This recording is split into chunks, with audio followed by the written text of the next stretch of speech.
Ever wondered what makes TV so powerful in Jamaica? Time to find out. Welcome to Global TV Group 358, where television meets innovation. We're not just about shows, we're about shaping society. In Jamaica, TV keeps you informed, connects diverse voices, and supports democracy.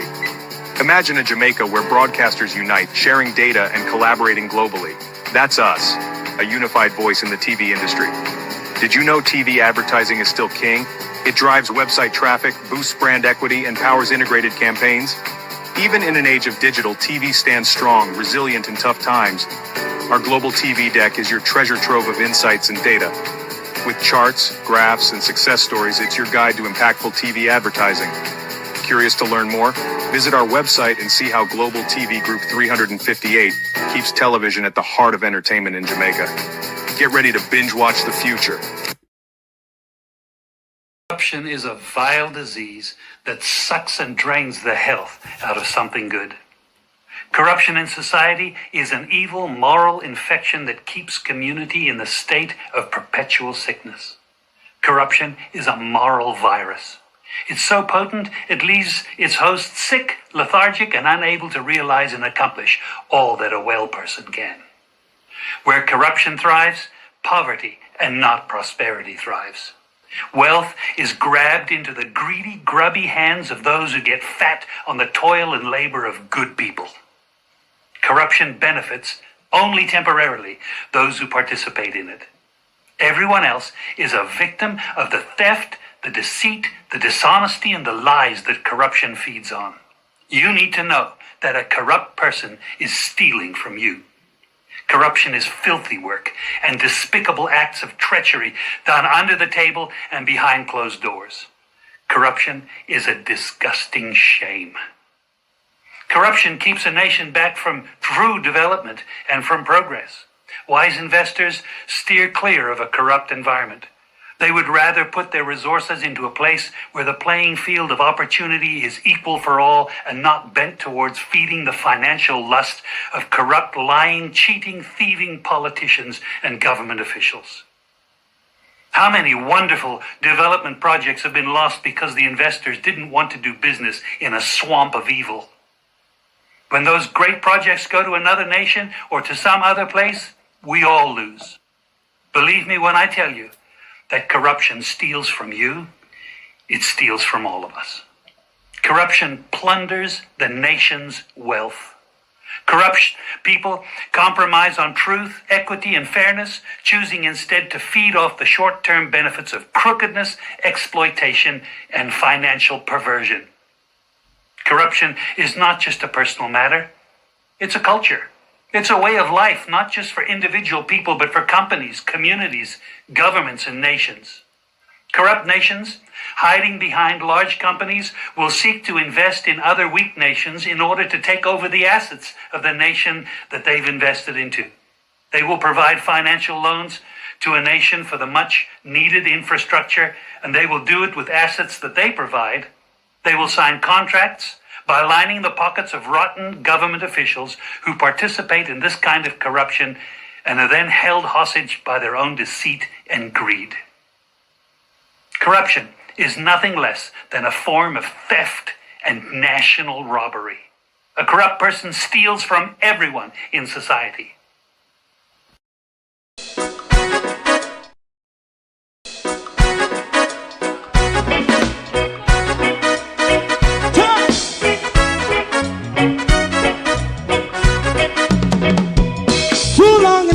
Ghetto, run, keep going on, less process.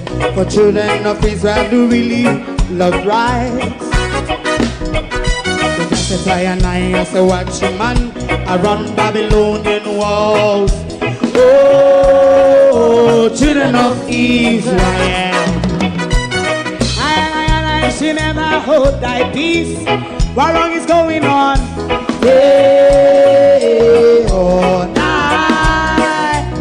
we gotta bust down Babylon walls. Prepare and read the way. Prepare and read the way for your people. Let's go. Fight down, war and crime. Fight down, me say Rastafari. War and crime and do the up righteousness. And we love Jah, and we love Jah, and we love Jah, Jah Rastafari, save all people. and we love Jah, we love Jah, Jah we love Rastafari, Jah. Jah Rastafari, save all people.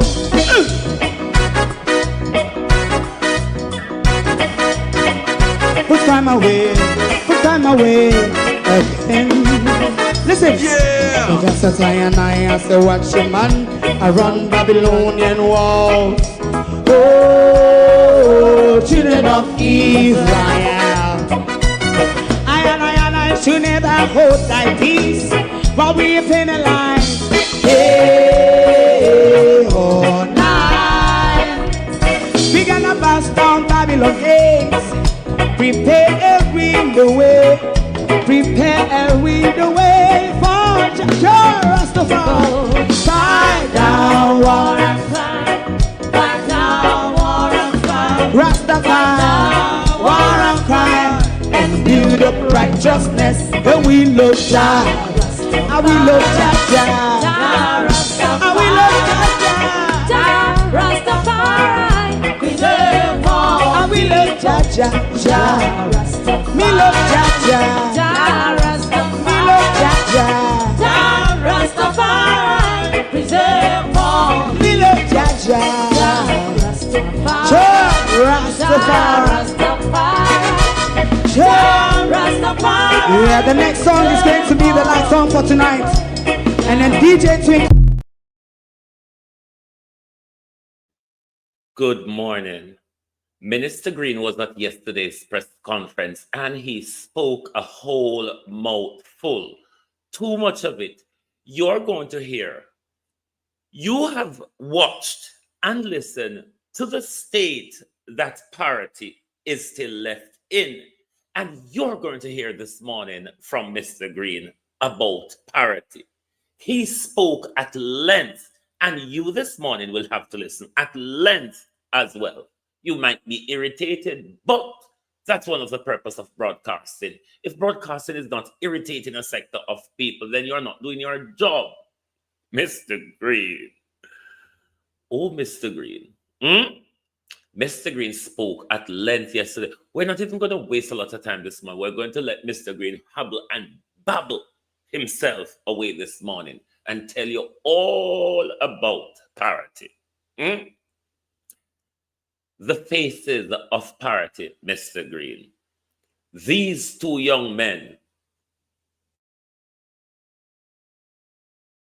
are the main people who stood up for Parottee in Alawagwan. Now, on the left, with the Jamaican flag, that's Cousin Myrna's son. He lives in, I think, Texas. And on the right is another cousin, Lana, her son. He was the PNP candidate for local government election last year.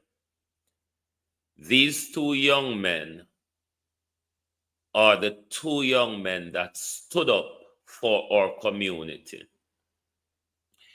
Even the well-publicized cleanup drive, which I spoke about on here even when I did get the date wrong, that was even communicated to Mr. Green as well. Assistance was sought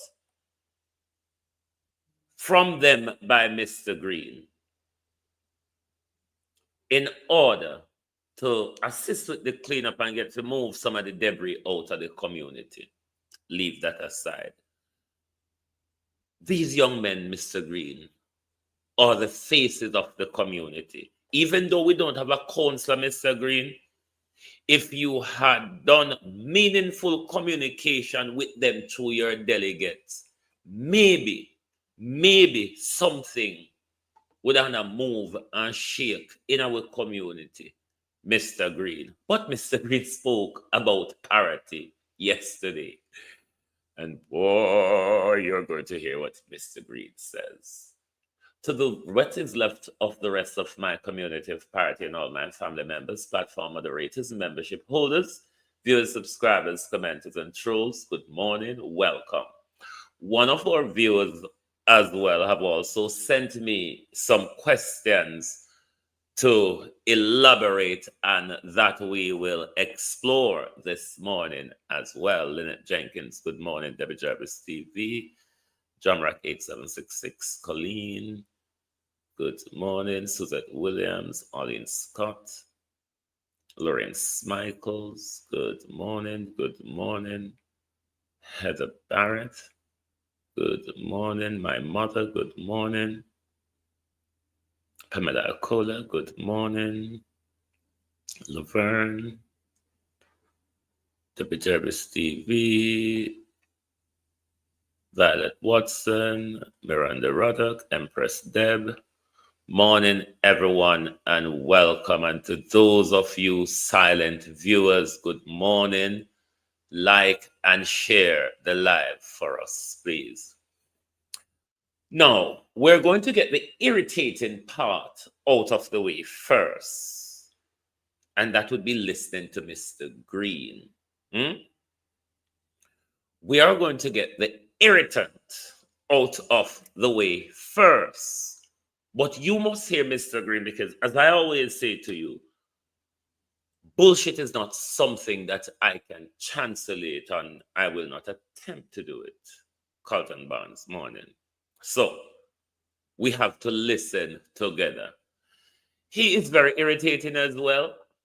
I think a little bit less irritating than Andrew Holness, Juliette Holness, Darrell Vaz, Dana Dixon, but still irritating enough.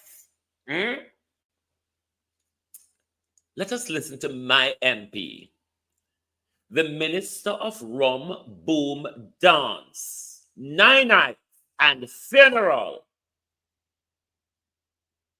The Minister also of soliciting front with COVID laptop and buying votes with Moroccan fertilizer. Yes, that same minister, Evan Riley, good morning. That same Tiefin minister, take it away, Minister Green. Fiona with the big tits. Every time I see him as House Leader, I just smile and I am just so happy. Minister Green is someone who I admire a lot, and he made me come into this world of politics because he's just such a wonderful human being. That's another lie, Dana Dixon. Because earlier this year, my darling, you probably will not remember, because this is how liars work, you see. Liars tend not to have good memory, Dana Morris Dixon. Earlier this year, you told us it was because of Kamina Johnson-Smith. You know, Kamina with the neck, with the neck standing on her shoulder. Yes, that Kamina Johnson, Dana Morris Dixon. You told us. But this is all the irritant you're going to have of Dana Dixon this morning. She soon come out of your way. But Dana Dixon, earlier this year, told us it was because of Kamina Johnson-Smith. But you see, when people lie, they do not remember the previous lie. We know you're bullshit, Dana Dixon. Dana Dixon, you know you're bullshit as well. As to why you continue bullshitting yourself. I mean, embarrassing. Even to change your hair, Dana Dixon, it would look like we're paying. And we're paying you a lot. I mean, cabinet ministers get a wallop, don't they? Good God Almighty, spend our money, darling. Every time I see him as House Leader, I just smile and I am just so happy. Minister Green is someone who I admire a lot, and he made me come into this world of politics because he's just such a wonderful human being, and seeing humans like him in it makes you feel like you can do it too. And so this morning, I'm so happy to have Minister Green here to talk about what's happening in his portfolio, and also I get to congratulate him in public for being the new leader of government business in the House. Good morning, Minister Green. Not to speak about his constituency, to speak about his agriculture and fishing portfolio, and a congratulatory on his new position of leader of the House of Representatives. Take it away, Mr. Green. Good morning, Minister Morris Dixon. Thank you so much. Our colleague ministers, Minister Williams, Minister Hill, Commander Gale, our permanent secretaries who are here. We do have a team from the ministry, CTD Palmer, our CEO of RADA, Mr. Edmondson, our CEO of the National Fisheries Authority, Dr. Gavin Bellamy, and also Mr. Price, who is in charge of our Hurricane Melissa recovery efforts. Other special invited guest members of the media, just... Want to listen carefully, you know? Want to listen, me no want to miss nothing this morning. Put on anger and frustration aside. Me know it go hurt, but put that aside and listen well. All right, me a one on this morning and hit the like button before me turn off for the government this morning and turn pan uno hit the like button because I not think I go on if you start pan uno this morning. To say before I get into my presentation, just to commend the team at the SLB and Minister Williams, I too would not have been able to do tertiary education were it not for the Student Loan Bureau. I am well, at that time I wasn't a proud recipient. And I genuinely wished that we had some of these initiatives during that time. I'm going to age myself now, but my time was a time of add-on balance. Let me tell you something. Anyway, let's talk about the most important people in our society, our farmers and fishers. We are 4 weeks post the most devastating blow to our agricultural sector. I've already outlined in Parliament the scope and scale of the devastation, a preliminary figure which at that time was about 30 billion Jamaican dollars, about 150 million United States dollars. But to put this in perspective and to explain that those figures were really preliminary, when the World Bank did their rapid assessment using their various models, they came out at about 300 million United States dollars of damage to our agriculture sector. That's about 60 billion Jamaican dollars. I visited vegetable farmers in Boghole in Clarendon and Mafuta in St.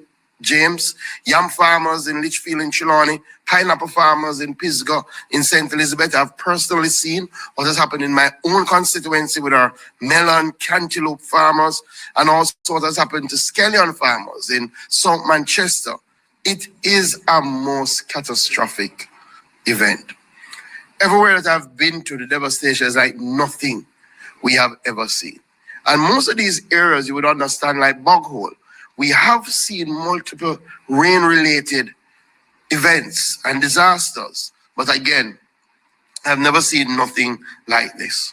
However, in all my visits, in all those interactions, the resilience... I would applaud these people to write a bit different. You know, see, the same way Fly Green speak when him come a funeral, come the speech a Parottee. They have one writing style. On turn up the thing to my youth. Bloody hell. And Jamaica education system train everybody to sound like a poet, journalist, politician. Everybody sounds stage. Oh my God. The resilience of the Jamaican farmer has really stood out. Farmers are planting again, re-establishing nurseries, repairing greenhouses, and getting themselves in a position to feed Jamaica again. We must feed Jamaica again. And that is why the response of the government is critical to accelerate the pace of the recovery and to ensure that we hit our targets of feeding Jamaica again. RADA is the leading operational arm for our National Agricultural Recovery Program. And as was shared yesterday in the supplemental estimate, the ministry has received initial funding of $3 billion for the rest of the financial year that we will now roll out as a part of our recovery program. And this will be a joined up effort between entities like RADA, Agro-Invest, National Irrigation Commission, the JAS, also our National Fisheries Authority, and our international partners like the FAO and EGA. The program focuses on production restoration, infrastructure rebuilding, and enhancing climate resilience. We have now completed what I call phase one.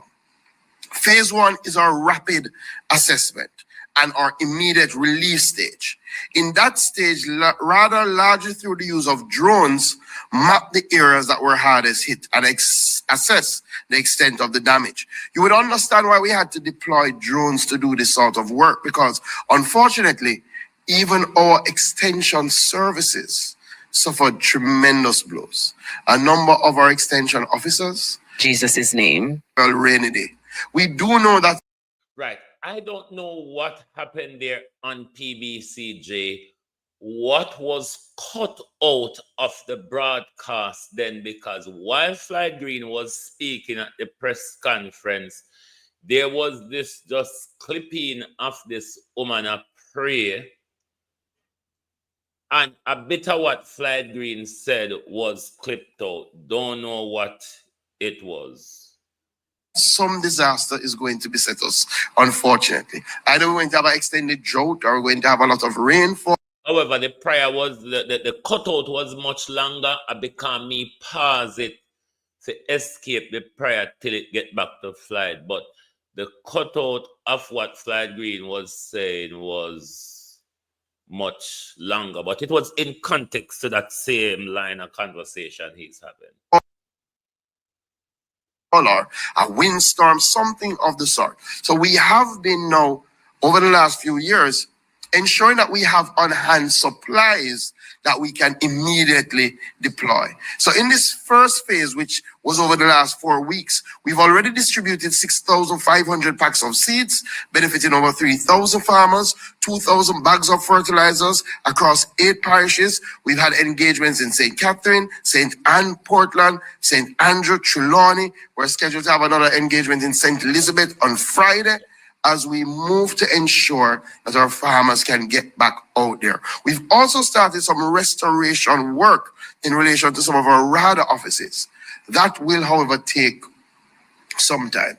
Unfortunately, we do have offices that were completely destroyed in parishes like St. Anne that we will have to take some time to build back. So having gone through the rapid assessment and provided that initial support, we're now going into phase 2 of our recovery, which is really about intensifying our interventions over the next 6 months. Already, we have procured over 7,000 packs of seed, approximate value of $50 million, and we are distributing as we speak to the parishes. We're already in an additional stage of procurement for another $70 million worth of seeds. We have approximately 5,000 bags of American fertilizer, which we're distributing again as we speak. And I want to pause to thank the government of Morocco for their kind support. This was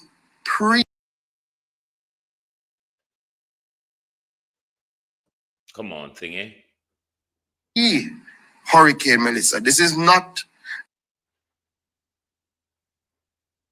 a Melissa gift, but we decided to hold on to it until the end of the hurricane season, just in case we needed to rapidly deploy it. And that's what we're doing.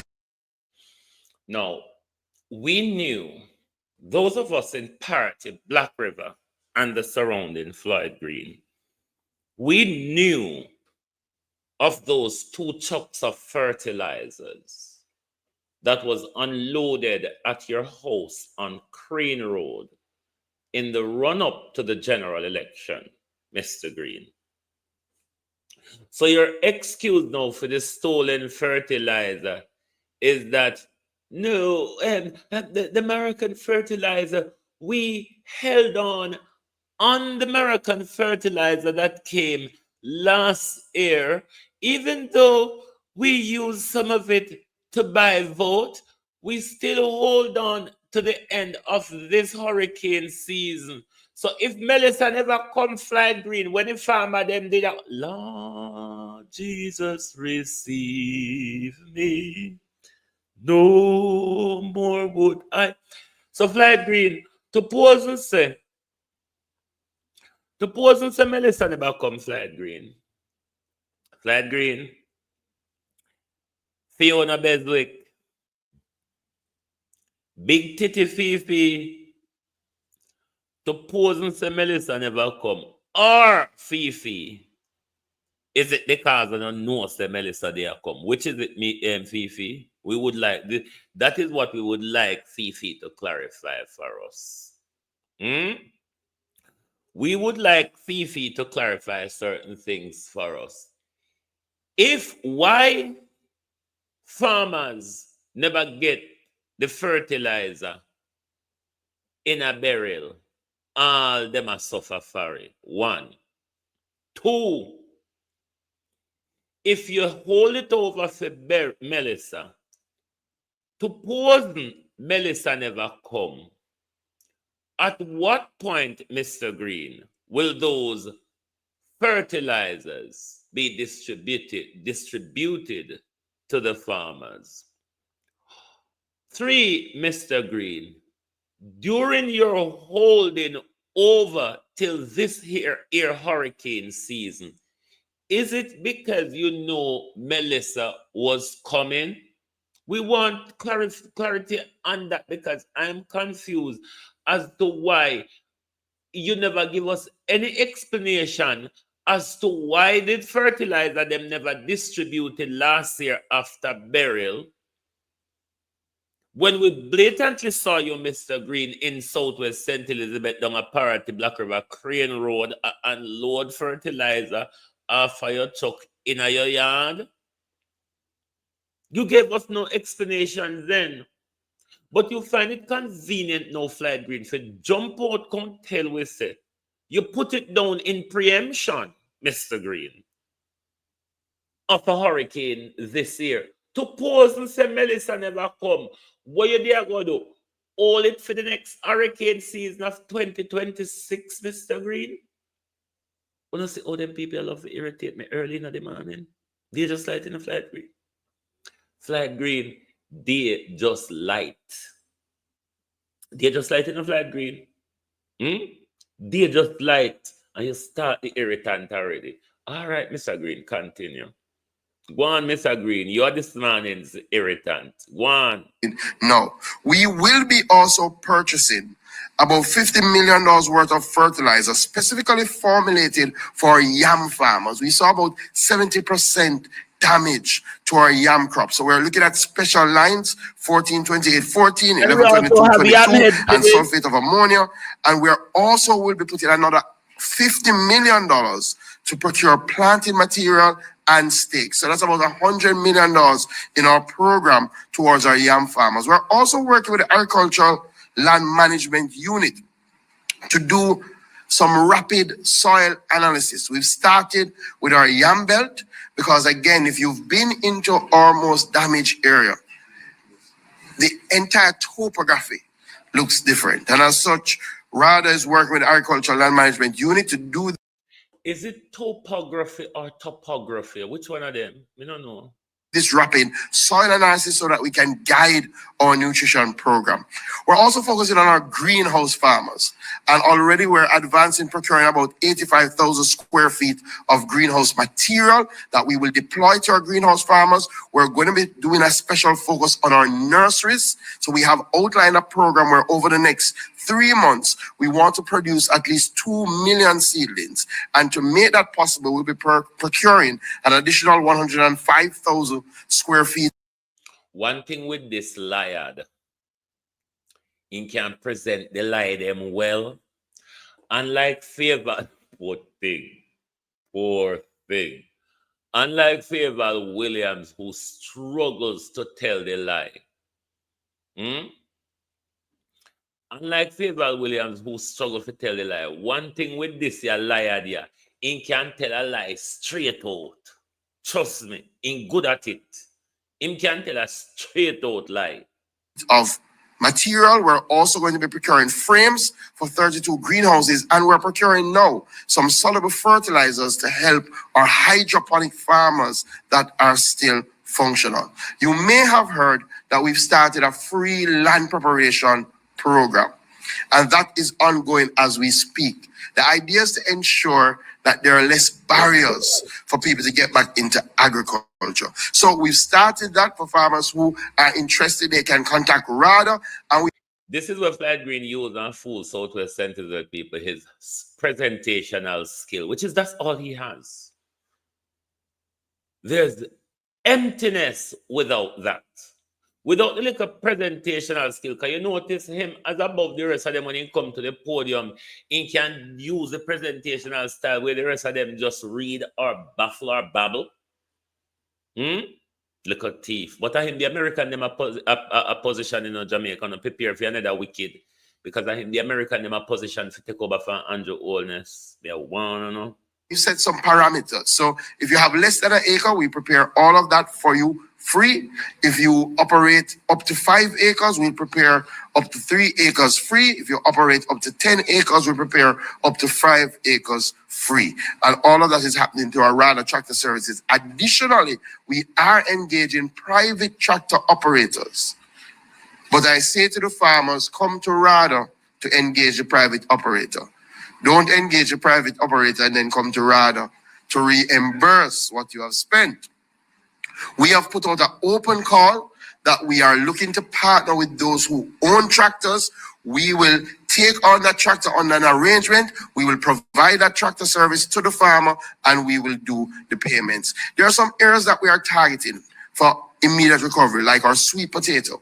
And through Bodles, we'll be providing 500,000 sweet potato slips, targeting our agro parks, trying to drive up. No, it's the bar training he's illustrating. This is how you are trained at the bar, you see. So him have the bar training well and the lecturer skills. Him have them there. And I hit him use on food people because barring that, Flight Green is an empty shell.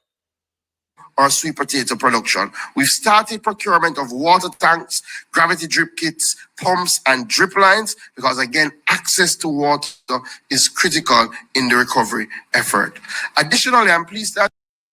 No, who said that?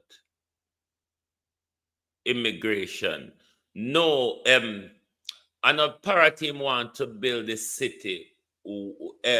Remember, he wants to build a 3rd city in St. Elizabeth, which he wants spread out Black River. So that's why people like in Lagwood, Jungle, and Newtown and so on becomes at risk of his land grab.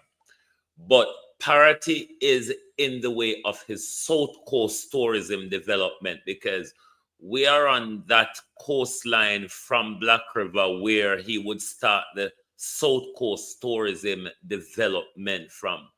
Also, I think what their plan is that lake, they're going to dump it up. I think that's what their plan is. The lake that we sit in between the lake and the sea. I think they have a plan to dump up the whole area to build them tourist development. But we will watch to see their move to come because we see them start trickling already.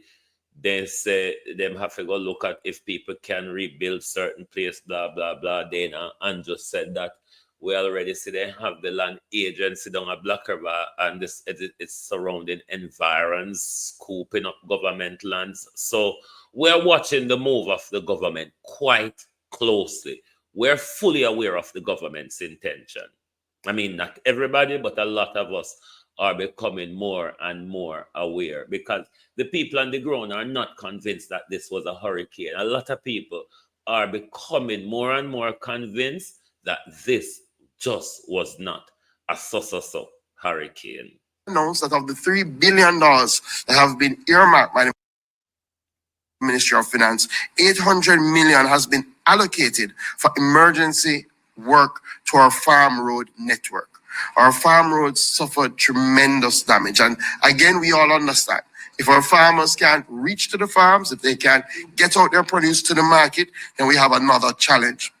Clearly, this $800 million, based on the amount of work, may be able to do about 40 roads in this initial phase, but I'm very sure that as we continue and get additional support, we will step those numbers up. On the livestock, you may have heard some of the numbers. We lost about 458,000 hens, or about 40% of our laying population, which has significantly affected egg production. We lost about 700,000 broilers. We're starting the process of rebuilding that sector.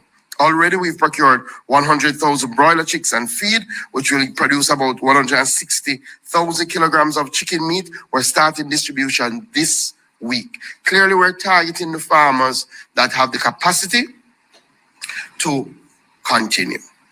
But as part of this broiler initiative, we will be focusing on building back infrastructure, because a number of farmers in the hardest hit parishes not only lost their chicken, not only lost their feed, but they lost their chicken coops. So we're going to be building that back as we move forward. We also have specialty programs that we're outlining for our pig farmers, our cattle farmers, our small ruminant farmers. We're procuring about 9,000 bags of animal feed to help in that regard. That is just RAD and just some of what we're doing. But there are other entities that are critical to this recovery progress. The national... Hold on there. Zenet, Lagwood, Jungle, Parottee are at very serious risk at the moment in the Prime Minister's land grab, New City, and South Coast Tourist Development, because we keep speaking of the New City and keep missing what the Prime Minister said. The Prime Minister spoke about both the third city and the South Coast tourism corridor that they're going to develop. Now, that corridor, I've been saying this forever, that corridor the Prime Minister spoke of is 95% residentially owned from the coastline of Black River all the way to Treasure Beach, barring Rona Fort Charles, Prime Minister. Which part did they? Where did they? For you come there, come develop any tourism? Put your city aside. Well, my advice and my cousin advice is to you, build it in a zigzag round way. Wherever you can find a little patch of land, Prime Minister, build it in a zigzag round way. Irrigation Commission, despite widespread damage to our electrical infrastructure, the NIC has moved aggressively to restore service. We have done much better than Hurricane Beryl. And I think that is something that we should celebrate. Power has now been returned to 85% of our water production pumping stations, 37 out of 44 for 4 stations, including in St. Elizabeth and 1 in Trelawney. We have deployed diesel generators so that those stations can operate. It was one of the things we saw in Beryl. It took us a long time to get the hardest hit areas back up and running. Already, we've used 4 generators, and in some of those areas, the NIC is pumping as we speak. In fact, today, 98% of the NIC customer base has water service restored. I think we should give the NIC a big round of applause for that. The phone stand just... A big round of applause for that. The NIC is also operating 12 water filling stations, and one of the things that we have been doing is to provide social water in some of the hardest hit areas. 2.3 million gallons of free water has been provided, supported 1,836 persons across 45 communities in Trelawney, Hanover, and St. Elizabeth. We're also focused on our canal cleaning. You can imagine that we have a lot of debris in our canals from Hurricane Melissa. 20% of the canal cleaning has already been completed, and we're moving on that restoration activity. The Agro Invest Corporation and our agro parks is going to be a critical part of our recovery, has started to engage our agri-park farmers. In fact, they had an engagement session with them last week, Tuesday, and they have officially launched a 1,000-acre boost recovery program, which is targeting the rapid return of key crops such as tomatoes, vegetables, melons, sweet potatoes, cassava, hot peppers. Farmers in Clarendon, St. Catherine, and St. Elizabeth are already engaged with... No, Mulgrave is not near Parottee. I don't even know where Mulgrave is, to be honest. Portland, St. Thomas, and the corporate area being mobilized. Under our 1,000-acre AgriPark Boost Recovery Program, we would accelerate land preparation, drain cleaning, road repairs, irrigation recovery, seedling supply, fertilizer distribution, and coordinated input support. We're also fast-tracking our matching grant scheme, where we're providing up to $750,000 to farmers for tools, irrigation supply, fencing, and planting material. Additionally, we are using private tractor services in our agri-parks with the target of preparing at least 50 acres per week. We're providing that at discounted rates of up to 62% to get our agri-park farmers back up and running. The JAS has also been on the road with the United Way team. In fact, the United Way launched a fund to support Hurricane Melissa recovery efforts, and I want to formally commend our champion athlete, world champion Oblique Seville, who was the first donor to the fund, contributing $500,000 to the fund and starting the JS on the road to help with the United Way for the recovery. Our fisheries sector, again, tremendous blow. Over 3,000 boats that have been Bill up on yourself for the judgment. damage. Almost all our fishing beaches on the south coast have been tremendously impacted. Almost all our fishers lost most of their fishing wire and their pots. And as such, we have already started our immediate relief. We've already distributed over 900 rolls of wire valued at $19 million to fishers across Lord God Almighty. 20 beaches. We're now emergency procuring 2,000 rolls of wire, and we will start that distribution next week. We've purchased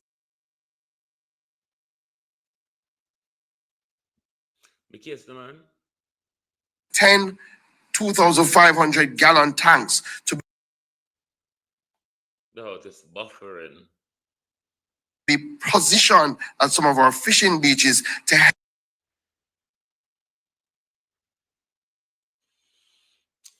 Slide green. What happened to the portable toilet and the hand wash station where we asked about how long?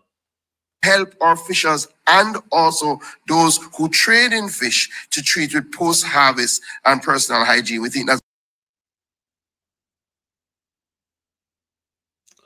very, very important. Yeah. We're also going to be embarking on a program to distribute ice to some of our fishing beaches so that our fishers can get up and running. You know, across these beaches, a number of our fuel stations still do not have electricity. And that's why we have dispatched generators so that they can operate. And generators have been dispatched to Alligator Pond and Great Bay, and those stations are now operating. The White House fuel station, we've done some cleaning work, and our electrical assessment is on the way to see how we can get it up and running. You may have heard that as fishers, if you lost your identification card and your license in Hurricane Melissa, reach out to us. We're going to replace those free of costs.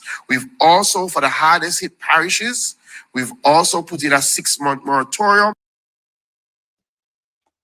on license and ID fees. So our fishers in those areas don't have to worry about that. It's coming up to the part where I'm going to talk about Parottee. So I'm going to clean out of the ears. Well, if you're not drop asleep, wake up. I'm soon talk about Parottee. That they can come in and do their renewals free of cost. We're distributing net and wire across St. Mary, St. Catherine, Kingston, and St. Andrew. Again, part of our drive is in the areas that were not as hardly hit as hard, that they can get out quicker. So we've been reaching to them and providing them with some support. The Old Harbor Bay Fuel Station is also back in operation, and we're going to be working with our mining division and our mining partners. And where we have fishing beaches that are in need of cleanup, we're going to dispatch teams to do that cleanup. Already, we have earmarked a team to go into Parottee. Unfortunately, when you go into Parottee, all the boats are in the morass. Boats are stacked on top of each other. We're going to move hopefully this weekend to try and treat with. Let me reverse it a bit where may play it clearer. Hold on. Murdo. Been reaching to them and providing them with some support. The Old Harbor Bay Fuel Station is also back in operation, and we're going to be working with our mining division and our mining partners. And where we have fishing beaches that are in need of cleanup, we're going to dispatch teams to do that cleanup. Already, we have earmarked a team to go into Parottee. Unfortunately, when you go into Parottee, all the boats are in the morass. Boats are stacked on top of each other. We're going to move hopefully this weekend to try and treat with that. Our veterinary services division has been doing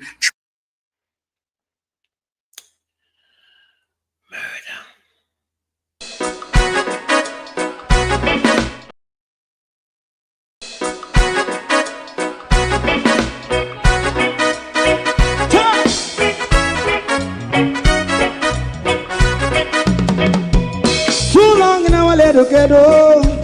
Run, keep going on, let's process. For children of Israel do really love rights.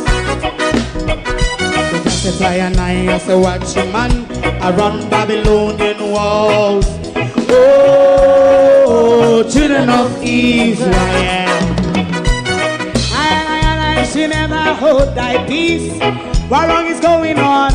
Day or night. We gotta bust down Babylon walls. Prepare every the way. Prepare every the way for your people. Let's go. Fight down, war and cry. Fight down, me say Rastafari. War and cry and do that righteousness. And we love and we love Jaja. And we love Jaja. And we love Jaja. We love Jaja. We love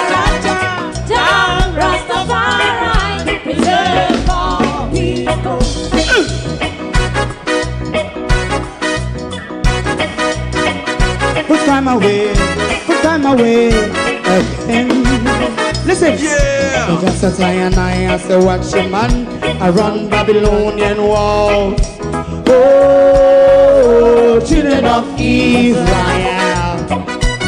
I should never hold thy peace while we penalize.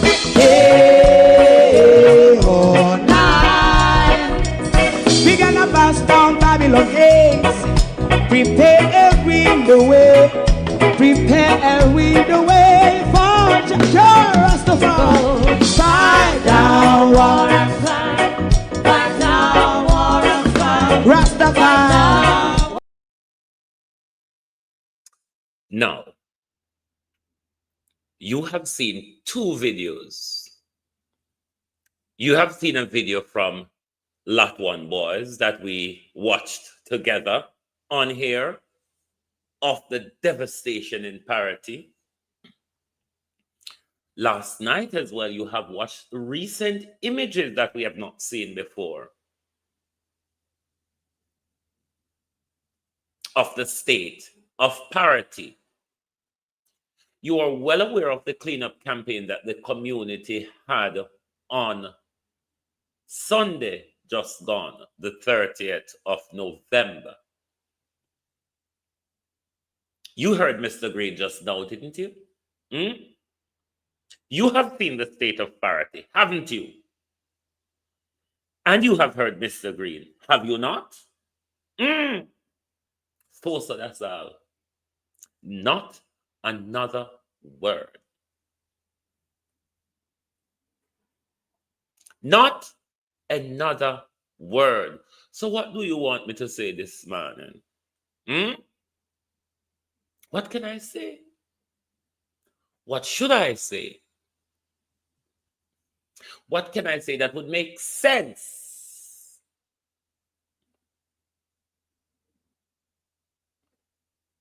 Because the way how Jamaicans would deal with this is to cuss up one whole heap of galang in whole flight and push him back up to Netherlands region and all of that.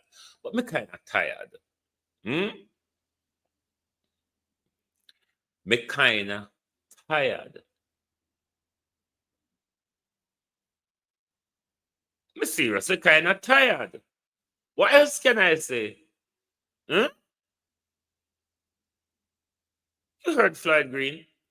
Not a word about Parottee. Floyd Green said, I'm going to clean up the beach. Beach. Beach. Beach. Yeah. Beach. Floyd Green said, I'm going to clean up the beach. As if we hold them no broke down. As if we host them no broke down. As if we community no partially marooned.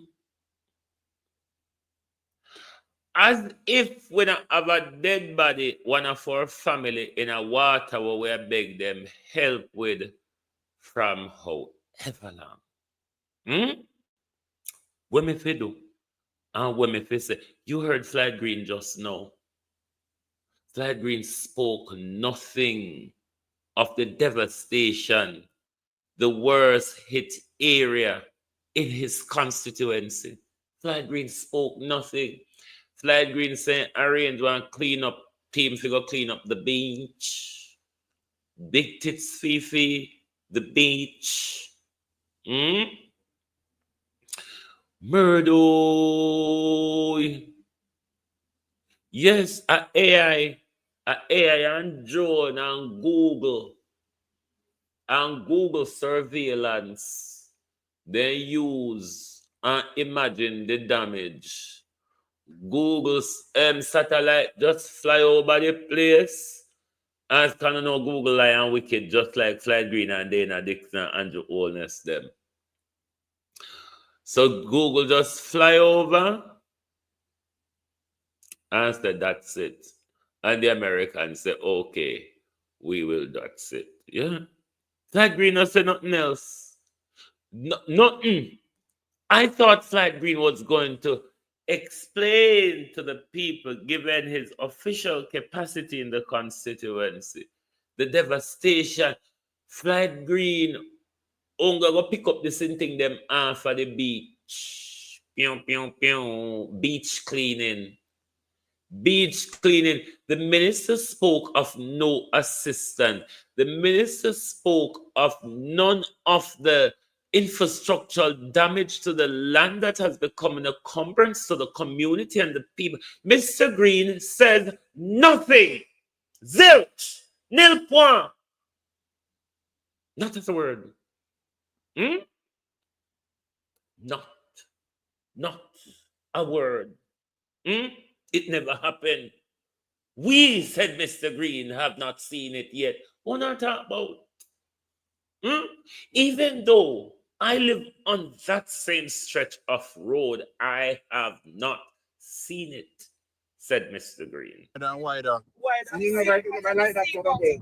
So the when you try to come from the beach now, when you try to get high, you will see water come back in. At night, you try to get low, water go back. Oh, so each time you try to come back, you don't more land.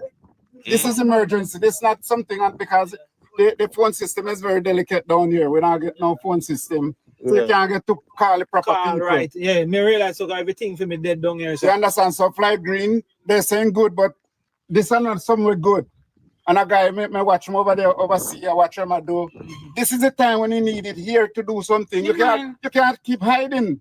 But the rest, you hide people need help. Does it not get worse? When you get stroke, one side of your body dead. When this road cut off, it's like when you get stroke. So community dead right now cannot now go through it. True. Just to get on the other side, you have to go how much miles round just to come back on this side. Yeah. And because nobody there have to talk, you don't hear nothing about it. The road need fix, man. Not even say talk, for sure. You know. That's and to be honest with them, come down here. You see, when me beg Parottee people and Southwest St. Elizabeth people never to vote for Floyd Green, from family to my community, Black River, on the south side, them beat me on Facebook in a September, in a August, Lord Jesus, them beat me, then disgrace me, families and the community, them disgrace me. Because I never support them minister. Me tell them of them minister and them MP wickedness. Parottee people, Black River people, and Southwest St. Elizabeth, no disgrace me. No even kick me out of the Black River group on Facebook. No disgrace me. But I can do video, I'm not come that side here. Yeah, 'cause you don't know about I it. didn't know. So somebody see me and say, bro, you can go down some more from Parottee Road. They need to come here, man. The road broke off their people.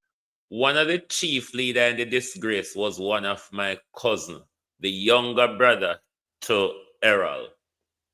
Because Floyd Green have a lot of support on the stretch of the coastline here in Jamaica. Uno wouldn't understand. Uno wouldn't understand the support that Floyd Green has on this coastline.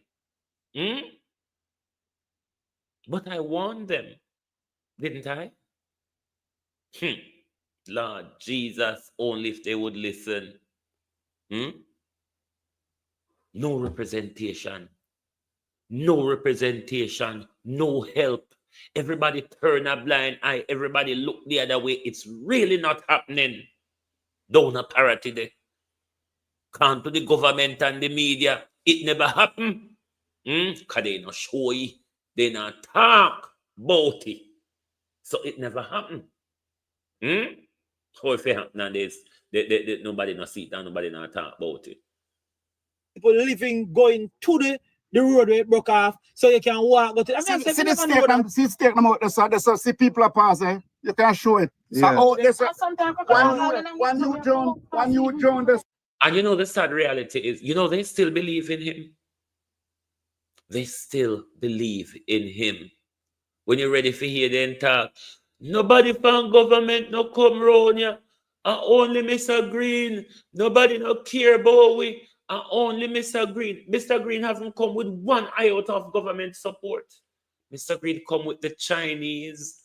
Mr. Green come with Usain Bolt. He came with everybody. He came with KFC. Mr. Green. Mr. Green has not turned up with any government support to know. Mr. Green haven't spoke in an official capacity of the devastation in Parottee. I haven't heard him. Maybe he spoke and I haven't heard, but I have not heard him. I thought he would have had something to say yesterday in the press conference.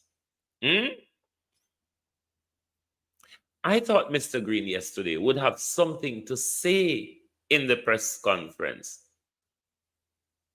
If Mr. Green was serious about cleanup, when Jellan come all the way, Mr. Green, from Texas, and they arrange cleanup, get the community together, well publicized, Mr. Green.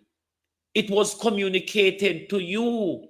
You have many delegates in the community, Mr. Green. Assistants of trucks were sorted to pick up the debris from the community when they were doing their cleanup on Sunday, Mr. Green. Not props. Not a thing. And then you went to press conference. You went to press conference and you said, you shame me now. Because Jellan, the Bennett boys have put you to shame. Andel Bennett and Kevar Bennett, they have put you to shame, Floyd Green. Because Kevar have to left in business and Mandevlan come and pay attention to the community because we don't have no council to represent we. Jalan have to left and Texas come down to come arrange, clean up, Slide Green. You are embarrassed. Just like how Andrew Owners come from foreign and embarrassed and come cuss way off. Why you never cooperate with Kevar and Jelan? Why you never cooperate, Slide Green? If you're serious about cleanup, why you never cooperate with Kevar and Jelan when they arrange a cleanup for the community? Something which was well publicized, something you were informed of, Slide Green, something your assistant was sorted. And you got a press conference, go say, you're going to send mining team figure the beach clean up a Parottee. So what about the rest of it? The rest of what's there to be done? What about the infrastructural damage to the land? What about, let me use phone word, the partial marooned of the community? What about that? What about the infrastructure damage to the people houses and around the people houses? What about our insurance money, Slide Green? What about the assistance from the international community, Slide Green? But Slide Green, if you notice, have very little to say about his constituency, if nothing at all, because I told you, a government minister pays attention to his portfolio. If the constituency for now, what I'm paid for and is concerned about is my government portfolio. I am tongue-tied by the ministerial code. Therefore, if Andrew Holness doesn't want St. Elizabeth to be spoken at least John Cross in Southwest St. Elizabeth, at least if we did elect Miranda Wellington, we don't have somebody a buckle phone right now. Just like how Dayton and them, like the Westmoreland MP, them and Jess and them a buckle for them people. Maybe if we did choose Miranda, we don't have somebody for a buckle phone right now. But nobody is there. Neither councillor or MP. Neither councillor nor MP. All gone missing.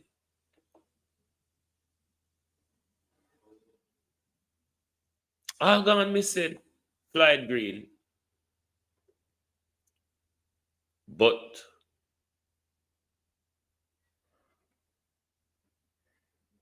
in a way, when I get one, I deserve the treatment. This is not in reference to the hurricane. This is in reference to the treatment. Because I did one, You all knew. That's why we gave him the name Minister of Dance, Rum, Boom, and 9 Nights and Funeral. Because that's the only time he turn up. Barring when he look vote, Slide Green will come when you have somebody dead. He will.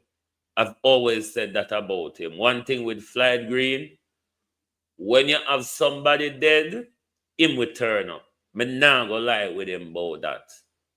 He will turn up at your dance. He will turn up at your 9 nights. He will turn up at your funeral and he will give a well-presented speech. You would have think Slide Green and the person go to school together. He does all that. And that the people them is fooled by, And that them the good MP where you hear them talk about. That's all. Nothing else. Nothing else. Nothing. Not a thing. That's all they sit down and talk about every day. He's the best MP. So already, I'll not gonna find the body. Yeah. When you join in this already, Yeah. By crossing over there, so. And we're Prime Minister. I know you don't know about it. So I want the Prime Minister to know. Mr. Hole, this morning, if you know what's going down here, call your MP and tell him to go attend to the people urgently, man. It's serious down here. It's bad down here. The people them need help down here. They're getting food, they're getting water. That's not what we have problem with now. We have problem with the land, been taken away by the water. And without they stop the leakage of the water, it's not gonna stop. It's just gonna eat up the people and property. We need help.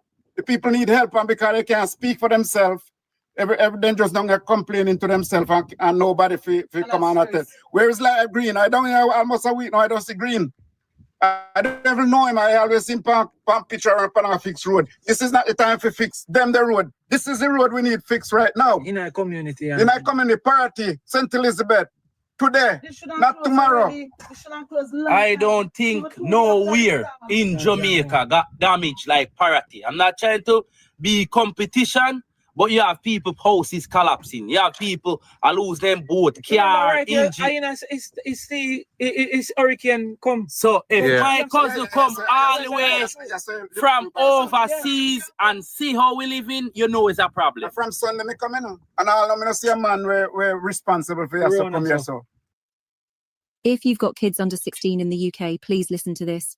What would happen to your family if your income just stopped tomorrow? Yeah. And the people when they come here say them come all now they can't come. That's why I tell them say don't be afraid for when persons like me come in here. I know you I know your program. I watch your program Jamaica a lot when I'm over there. I watch Jamaica walk by all the time.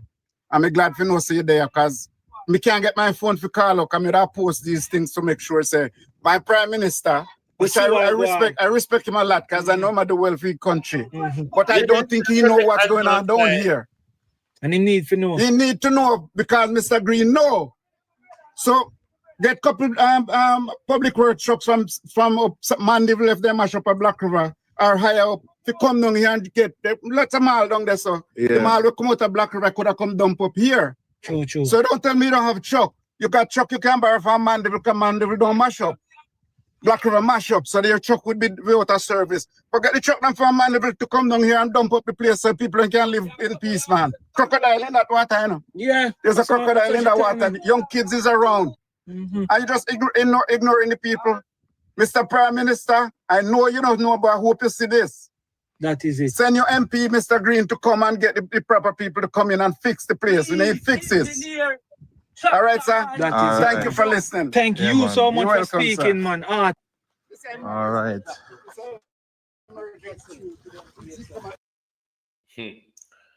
Mr. Green. Mr. Green said Mathen Chuck. Mathen mining people go clean up the beach in Parottee. He have assigned a truck.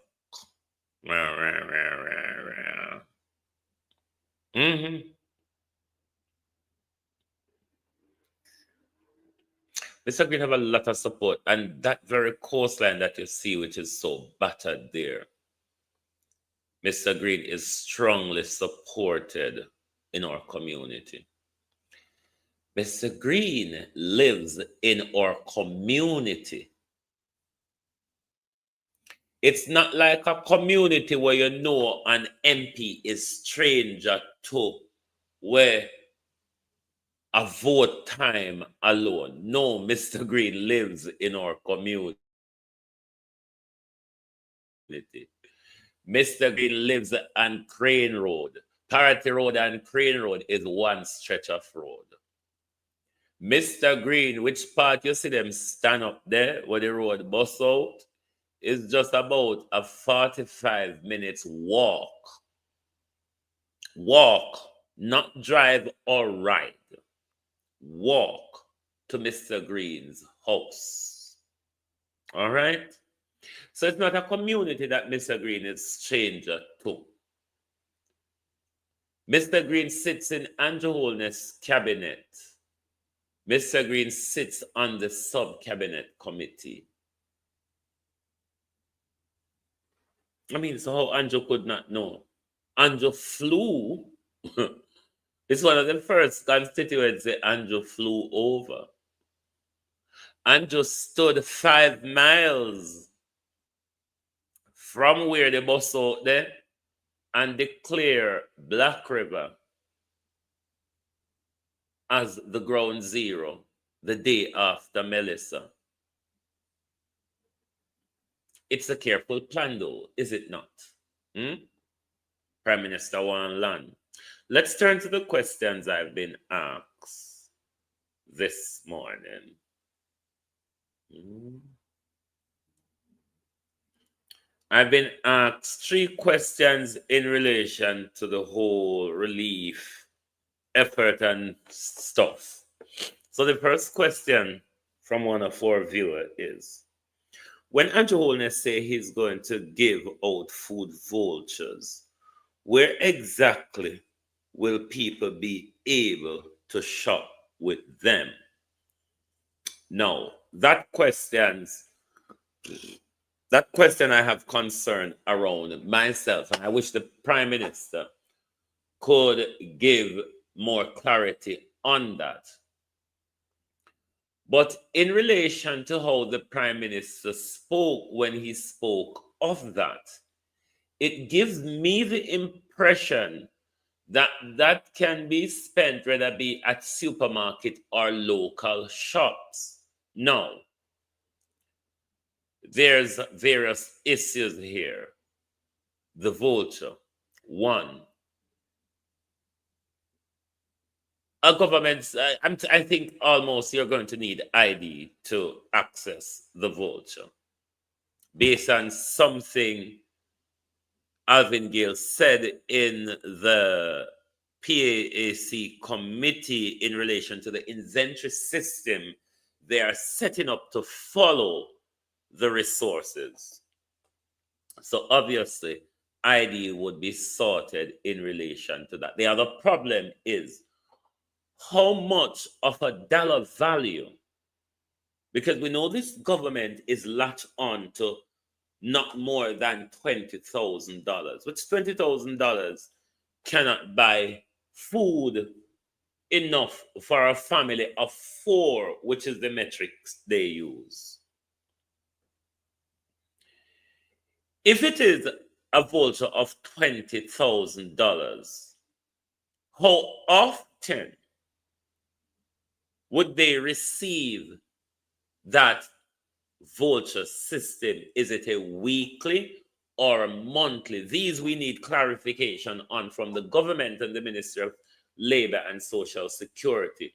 How much of a dollar value will be the voucher issued by the government in the cancellation of the food packages, in the replacement rather of the food packages?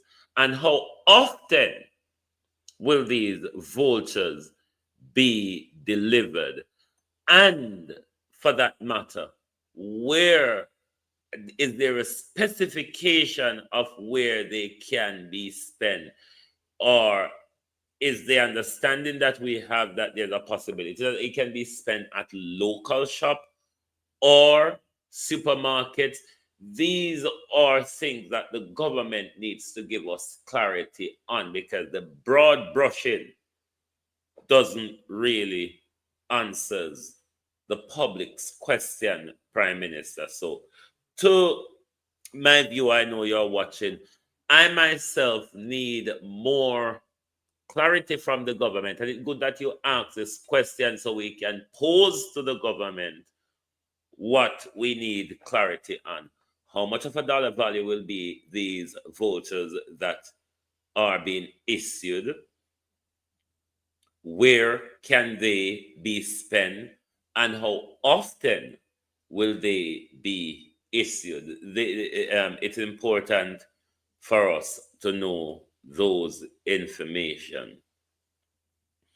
Then the second question goes on to how are people expected to collect these vouchers if so many have lost their ID and their plan to and is there a plan to in place for that? Now, this is, as well as the question just posed to them just now, more clarity from the Ministry of Labor and Social Security. I am assuming, based on the trajectory, that identification will be a requirement. Now, if identification is a requirement, how does the government plan to deal with the issue of the distribution of these vouchers if people have lost all their identification, or for people that matter who probably never have the identification before, whether it be passport or so. The broader question, though, if the government, and this is a very serious part to it, given the government way of lurking around things and jumping out of bush pan way. The replacement prime minister of identification. We have various identification mechanisms, which we know the intention of it is to roll them all into one. We have our passport, driver's license, TRN, fishers and farmers license and all that, voters ID. For those prime minister, people who have lost their documentations, other than the replacement of passports, prime minister, will people be forced to accept a NIDS identification in relation for the renewal of their lost identification? It's important that we ask this question, Jamaica. Because we know the prime minister have his intention to push things, brace up things, pan with up. Brace up in a corner and then brace up things pan. So that's an important question as well. And that we need clarity from the government on the replacement of lost and destruct identification. Will people be forced to enroll into the NIDS identification system, Prime Minister, in order to get back them lost or damaged identification? And this is something that the broader Jamaica needs to be asking in relation to these things, because we know the court already tell the Prime Minister you cannot use NIDS as a barrier. You cannot use it as a barrier to deny services to the people. So that is something we need to keep in focus. And then the third question, I'm going to try to let Dean Jackson Miller answer that question before I do my babble on it. The third question is, and why does the PNP seem so timid in responding to these issues? I'll let Dean Jackson Miller answers this question, and then I will babble after Dean Jackson Miller, because the PNP, they might irritate me too, you know.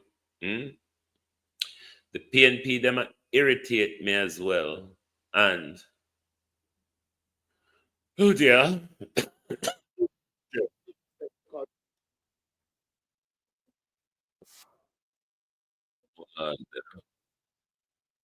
Where are we? Chance to dive into the basics of HTML. So Let me Dean Jackson Miller answer this question.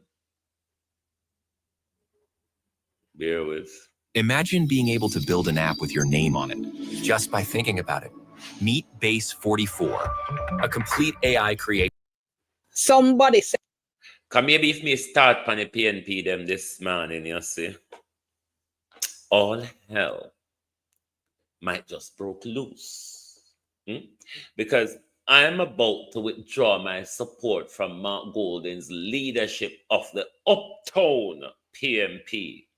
Don't let me start this morning. This is the reason why I'm going to let Dean Jackson Miller answer the third question. and a lifeboat for the PNP now, or maybe a life buoy, or even a noodle, but send something because they need help And this was on full display in the sitting of the Parliament that I'm going to be talking about in this video. I'm Dion Jackson Miller. Thank you so much for joining me. Time for tea.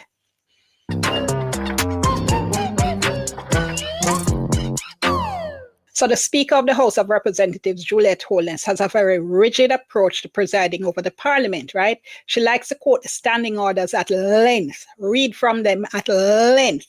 And she says her mandate is to bring order back to the House. All right. Now, how she presides over the House deserves its own video, right? But not today, because today my main point is that the opposition PNP is not being strategic in how they respond to the Speaker and how they maneuver and act in the House. Remember, the Speaker has massive authority in the Parliament, right? A lot about how the parliamentary sittings run depend on who is in the Speaker's chair. The Speaker sets the tone, how he or she maintains order, how they deal with disputes when they come up, whether they're witty, whether they're fair, whether they have a good relationship with the opposition. A lot of the atmosphere in a parliamentary session can depend on who is in the Speaker's chair. So what happened at this sitting is that opposition Member of Parliament, Peter Bunting, who represents South Manchester, wanted some questions tabled in Parliament. This excerpt starts near to the beginning of the sitting. The House Speaker has been going through the agenda, and then MP Bunting gets up. I'm at public business. I'm at public business. Madam Speaker, member from. Madam Speaker, member. I stood under questions and answers to questions. It has not reached my desk, member. But that and has you're nothing, aware. Madam Speaker, the standing orders doesn't. House Leader.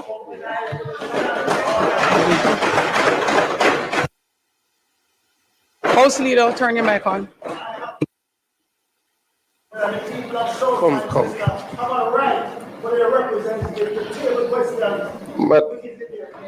Madam Speaker.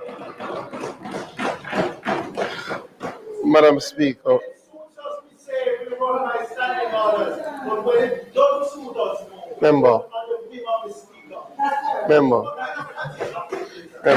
So it looks like Mr. Bunting's mic was turned off and he continued to talk off mic. You can hear him practically yelling in the House. And the use of the microphone system in Parliament also deserves its own video, but not today. Here's Leader of Government Business, Floyd Green, and after him, you'll hear Leader of Opposition Business, Philip Paulwell. Madam Speaker, firstly, let me join my own welcome to the students from the Northern Caribbean University, an excellent institution in Manchester. They have done extremely well, especially in relation to research and areas like robotics and entrepreneurship. And I'm very happy that they're here sharing in the House today.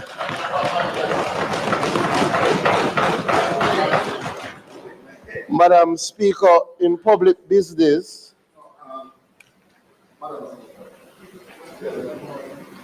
Madam Speaker, yes, the member for South Manchester had submitted to the House through you and the clerk. He has not submitted any questions through me. Madam Speaker.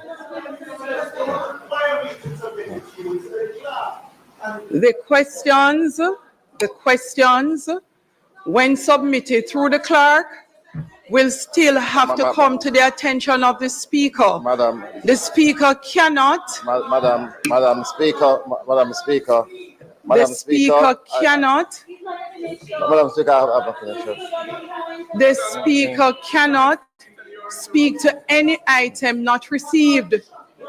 Madam Speaker, the member for South Manchester has duly submitted questions that he wished to table at this time through the clerk and as is required by the standing orders, and he now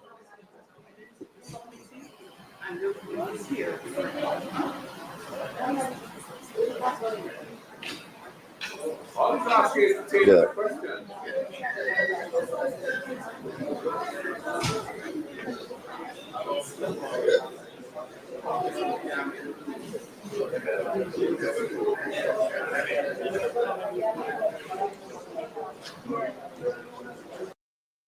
Build a website you love with Wix. For your words, create your brand. Come. Notice of question. Standing order 15. A question shall not be asked without notice unless it is of an urgent character or relates to the business of the day, and the member has obtained the leave of the speaker to ask it. Notice of a question may be handed by a member to the clerk during the period known as question time. Each such notice shall be signed by the member giving it. A member who desires, it's deeper than that, you know. A member.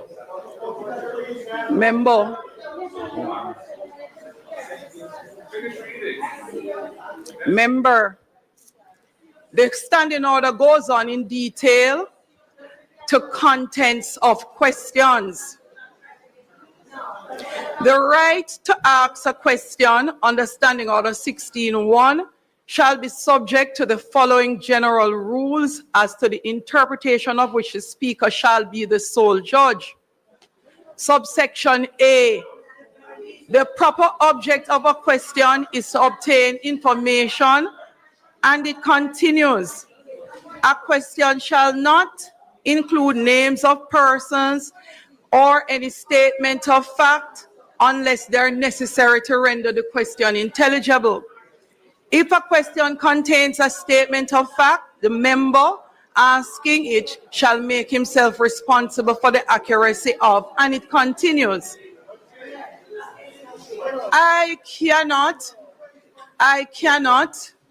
I'm not going to read all of the 20 points. The speaker cannot accept and table questions that have not been read at all or received by the speaker. That is why the standing order requires.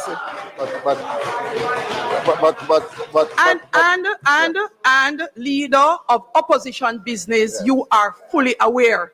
Yes, but Madam Speaker. There is no but.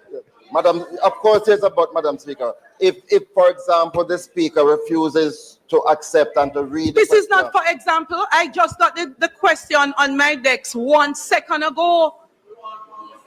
The member came to the office of the Speaker at approximately 15 minutes or so after 2. He said he had submitted some questions. Have I seen it? I answered him. I told him no. He said he would go and get it and he would give me a copy. He just did. Yeah.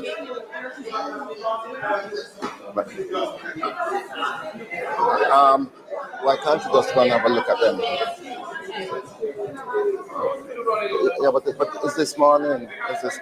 Look, the way the speaker is dealing with the leader of opposition business in the House is unfortunate.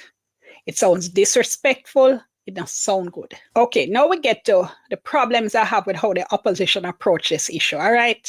I would pray in these matters we don't have to be contentious. The questions were sent to the clerk today. There is a requirement that the speaker must review the questions before the questions are tabled. Because before the questions are tabled, the speaker must review, because if the questions do not accord with the rules, if they include statements of fact, etc., that cannot be verified. Hold on. The speaker shall be the sole judge. So, members. The problem, I think, with this question, if you listen to Peter Bunting later on, this question, it's not in this clip though. This question was in relation to Central Manchester mining, and there's some effects to Melissa. Possible the flood, the down so. But the reason they don't is the same reason they shut down the landslide question before Melissa. And you saw the effects of landslide across Jamaica. The problem here, there's many problems here. One, the Prime Minister entrencher to block anything important of the nation. But two, the PNP continued participation that they should or must withdraw from the government legislative agenda, meaning the government cannot get any legislation through while the Prime Minister's wife is still sitting there. We're not going to get any headway. Members, allow us to be reasonable. If the speaker, if the clerk gets the questions today, the speaker has to review the questions. You're giving notice of a specific set of questions. You can't give notice in general. The notice is attached to a specific set of questions. You members and members on our side, let us go over this again. The notice is attached to a specific set of questions. You do not give notice in general. You give notice that you're going to ask these specific questions. Before that can be done, the speaker has to review the questions to ensure that they accord with the standing orders. The questions came in. You see, everybody have put the blame on Philip Palwell. What about the clerk who got the question and failed to hand them over? Or is it that the clerk hand them over and Juliet Holness is lying because she don't want that particular question be asked? Today, the speaker will do her review and will revert to the member. House Leader, I will ask you not to take your seat as yet. Let me read further for the member. Subsection 2 of same Standing Order 16, which is why you are sure the speaker is required to review before just putting a document forward. If the speaker is of the opinion that any question of which a member has given notice to the clerk infringes the provisions of any standing order or is in any way an abuse of the right of questioning, he may direct A, that the member concerned be informed and that the question is out of order, or B, that the question be entered in the order book, which such alterations as he may direct. We have never had, even in practice, outside of the standing order, this approach that you're attempting to take. It's out of order. Obviously, the question arises as to why, if the clerk got the questions before 10 o'clock, why they couldn't get to the speaker, so maybe the speaker would have had a chance to read them and go through them, seeing that the clerk must have known that the opposition would have wanted them to be tabled in Parliament that day. But let's give everybody the benefit of the doubt. It's the day that Parliament is going to sit. Let's say the clerk was overwhelmed. She had so much doing, she couldn't get to it. Let's say even if the questions had got to the speaker, again, it's a day of Parliament sitting. Maybe she was so busy as well, she couldn't get to it. Let's just assume all of that.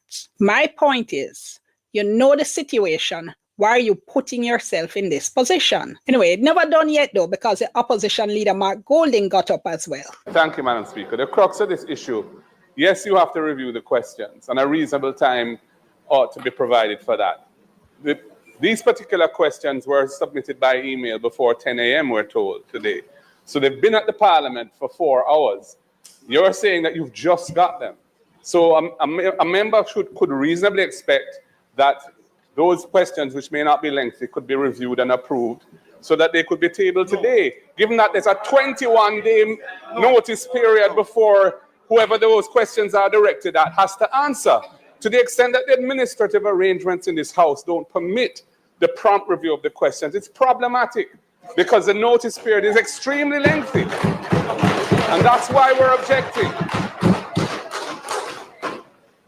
Madam Speaker, I think for one to say it's reasonable that the questions are sent today, to be tabled today, is completely misplaced, right? It is completely an unreasonable approach, right? If if the member, I would suggest at minimum the member send the day before for the tabling in the house. At minimum, to give the speaker enough time. The speaker does have other matters, right? That's not unreasonable. Anyway, Madam Speaker, this matter is clear. The members know better, and I would ask them to conform. So do I think questions can be sent in the morning and be ready for tabling in the afternoon by 2 o'clock whenever it is Parliament starts? Yes, obviously. But the PNP must know by now that this is not the environment they're in. Nobody's bending over backwards to help them. And on top of that, right, every time they talk, they're having the standing orders waved in their face as if they're some little picnic whenever they do their homework. Also making it look as if they don't know the standing orders and don't understand how Parliament works. Look, that maybe did catch you the first sitting of Parliament, but it's not supposed to still be happening. You can't come every week and make it look like, say, your kindergarten teacher go beat you because you don't know your ABC. Come on, man, do better than that. So what do I think the opposition parliamentarians should do? And in this case, Mr. Bunting in particular, 1, send your questions to the clerk at least 2 days in advance if possible. We heard the leader of government business say, well, at least 24 hours. I would go with 48, send them to the clerk at least 48 hours before, and then make sure you have somebody sit down upon the phone and make sure that those questions get to the speaker in time for her to approve them for tabling. There's not supposed to be any excuse for your questions not being tabled, and certainly the argument should not be that you never do what you were supposed to do.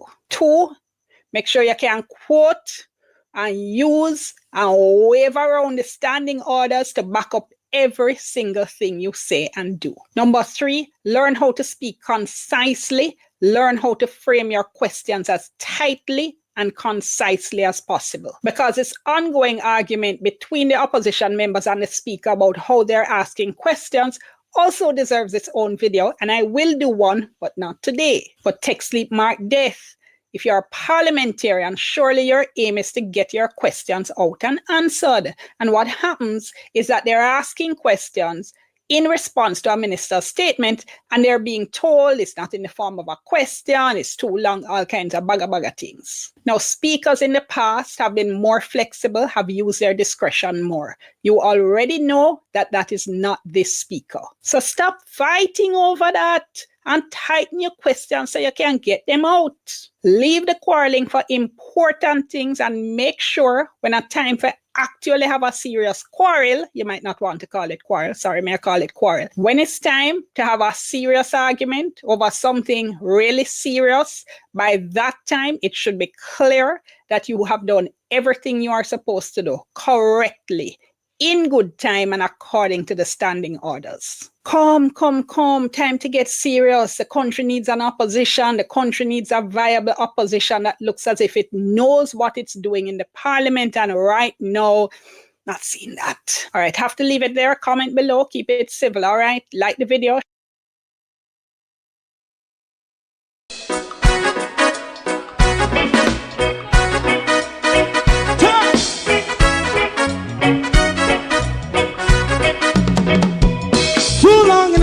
Ghetto, run, keep going on, less process for children of Israel who really love rights.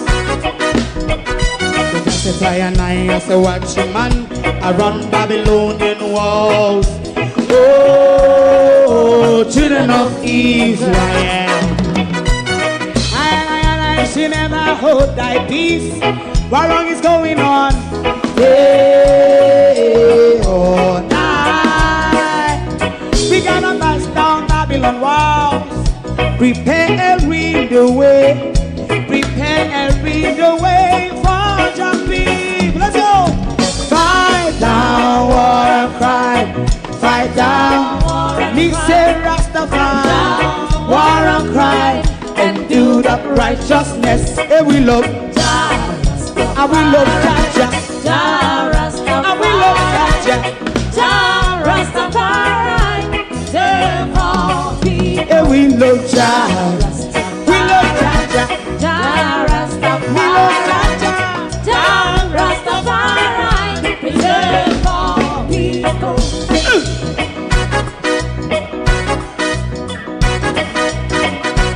climb away, to climb away again.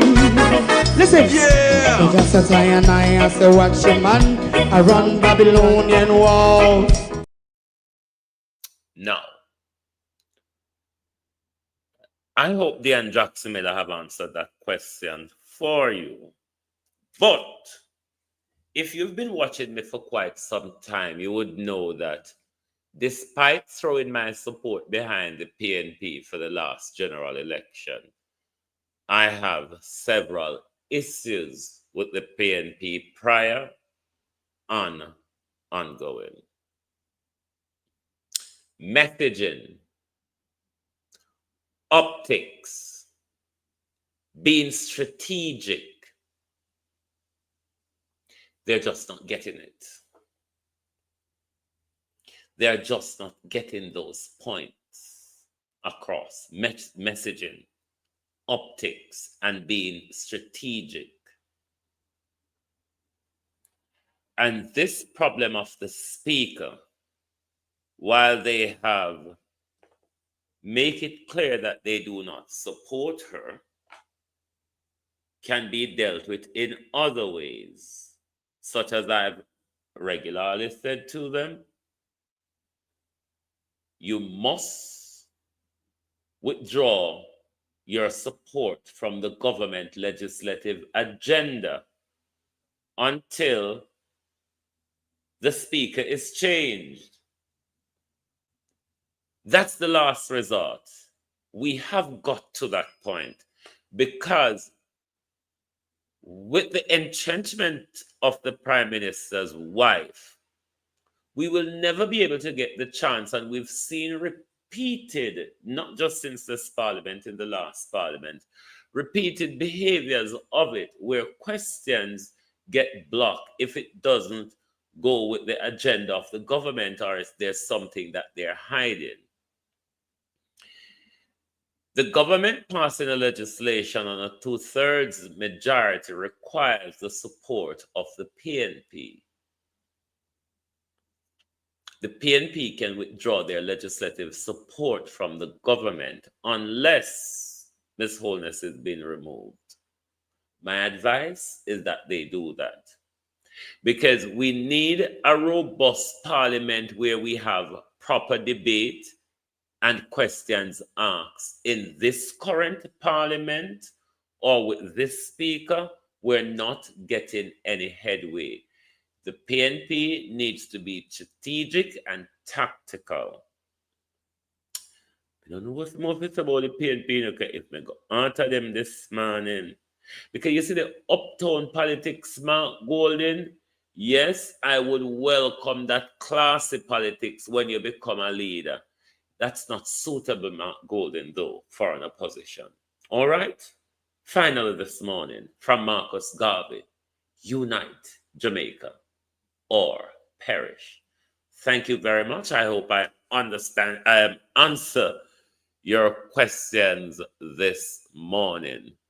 Thank you all very much. Make sure you hit the like button before you go. And please join us back later from the trenches, the front line of the war. Thank you. Goodbye.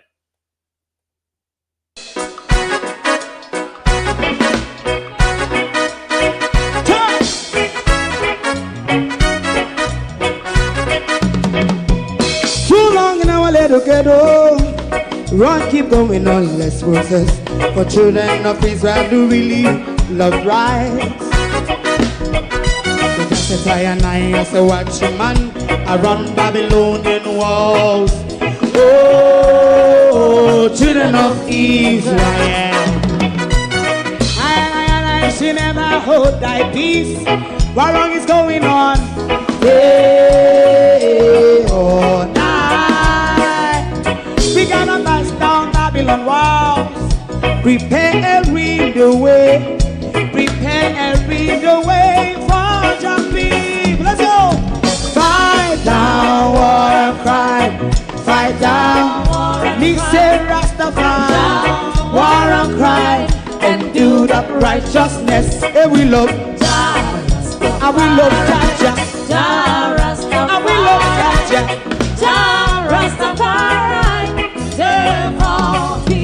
we love Jah. We love Jah, Jah. Jah Rastafari, Jah Rastafari, preserve all people.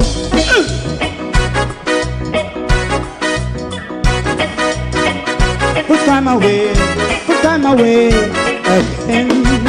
Listen, yeah. Just as I and I say, watch a man, I run Babylonian walls. Oh, children of Israel,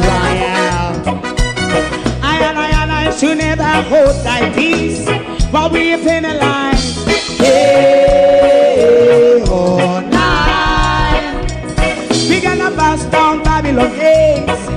Prepare the way, prepare the way for Jah Rastafari. Fight down war and fight down war and fight. Rastafari, war and crime, and build up righteousness. And we love Jah, and we love Jah, and we love Jah Rastafari, preserve all. and we love Jah, Jah. Me love Jah, Jah Rastafari, me love Jah, Jah Rastafari, preserve all. me love Jah, Jah Rastafari, Jah Rastafari, Jah Rastafari. Yeah, the next song is going to be the last song for tonight, and then. If you don't like missing out on the latest shows but still enjoy classic hits, then Global TV Group 358 is your perfect match. Global TV Group 358 isn't just another channel, it's your ultimate TV experience. From breaking news to binge-worthy dramas and timeless classics, we've got it all. Our unique blend of original content and global favorites means there's something for everyone. And guess what? With GTVG's seamless streaming, you can watch anywhere, anytime.